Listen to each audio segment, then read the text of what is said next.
Hi everyone, in the part 1 video we have already seen how we can insert the new records into the employee dimension table using this pipeline. So this second part I will explain what happens to the existing records, and for this let me show you so in this source data store we can clearly see that this record, as it is a new record, it is already inserted to the dimension table with a new employee SID and is active equal to 1. After doing a lookup with the employee number, we can consider these two as existing records. So as per the SCD type 2, these two first will be inserted as a new record with is active 1 for both with to new employee SID. Then we will update the is active for the existing records. So first we'll see how these two will be inserted.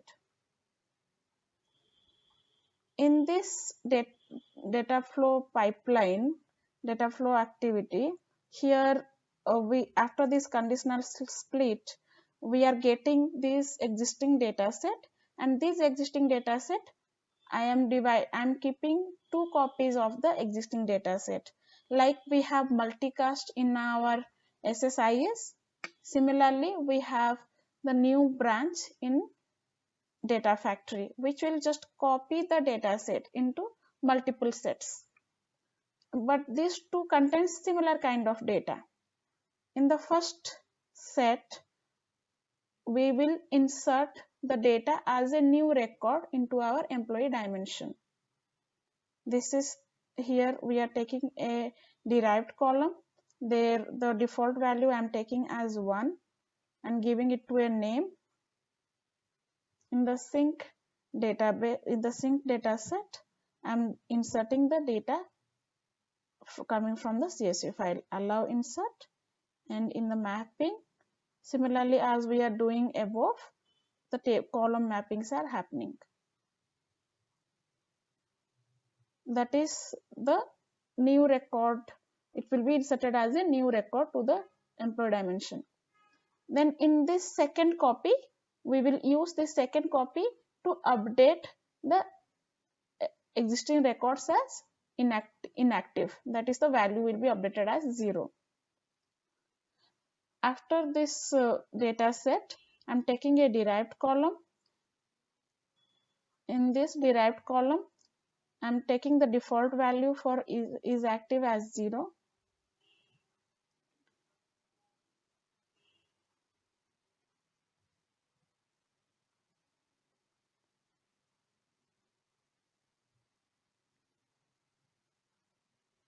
And then I'm using a filter transformation.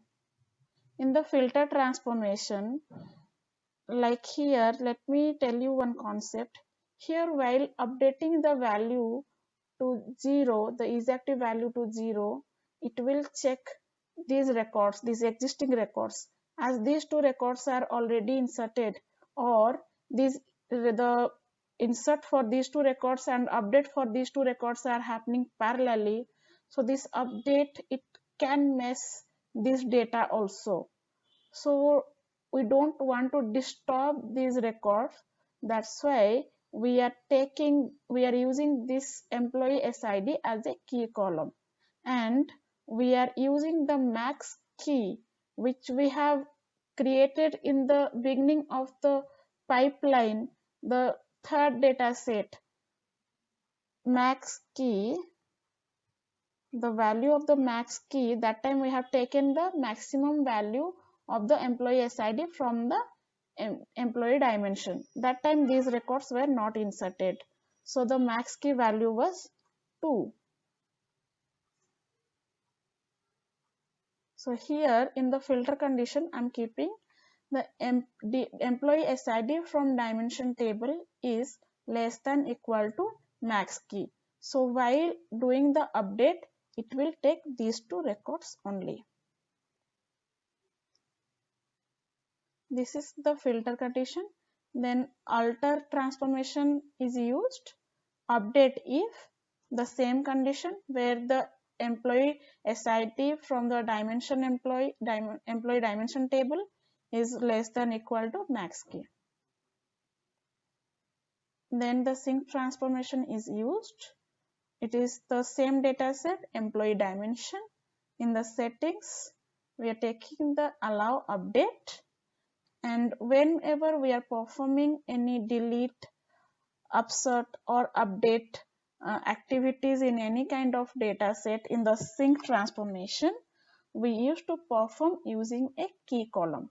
Here employee number is no more a key column. Our key column is the employee SID. So here the employee SID I am taking as a key column. As you know, employee SID is a auto-generate number, that is a identity column. So I am using a pre-SQL script, set identity insert on, and the post-SQL script, set identity insert off. So and while mapping, I am mapping the employee SID column also along with the other columns. So this is how the update happens in the employee dimension table for the existing records. So let me change the data in the CSV file and we'll execute the pipeline. We'll see what kind of data it is inserting to our table.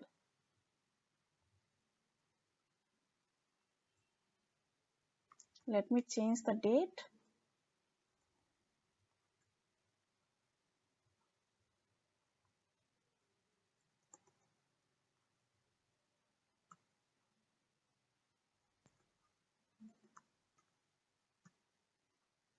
I'm changing the city and the department along with inserting a new record.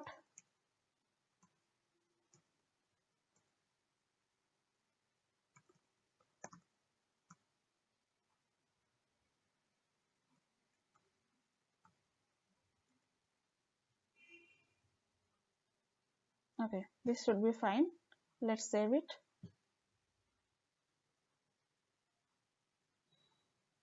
Let's execute the pipeline. Let's trigger it. Okay, the pipeline execution is started. We can monitor the pipeline here.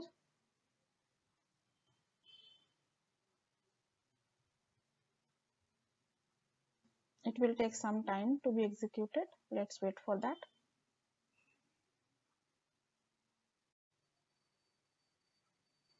Pipeline execution is completed now. Let's see the data in the employee dimension table. We can see here the data is inserted, and for these two records the is active is 0, and it has inserted two new records for Ramit and Seetal, and for this one new record is inserted. So this is how we can implement the SCD type 2 in using Azure Data Factory. Let me show you the data flow transformations I have used. I will show you again. So from the beginning, there are three data sources. One is the dimension employee table, then the max key from the dimension employee table, and then the source data store, that is the CSV file. From the CSV file, once the data is moving, we are joining the CSV file with the max key. After performing the join, we are performing a lookup with the dimension, with referring to the dimension table, which will identify the new record and the existing records. And based on that condition, we are splitting the data sets into new and exist. The new records are inserting into the employee dimension table with a is active default value 1. The existing records are copied into two data sets to perform the update and insert. In the first copy set is inserting into the employee dimension table with a is active value 1, and in the second set it is updating the value is active equal to 0 in the employee dimension table. So this is how it is implemented. So if you like this video, please subscribe to our channel to get the updates about our new sessions.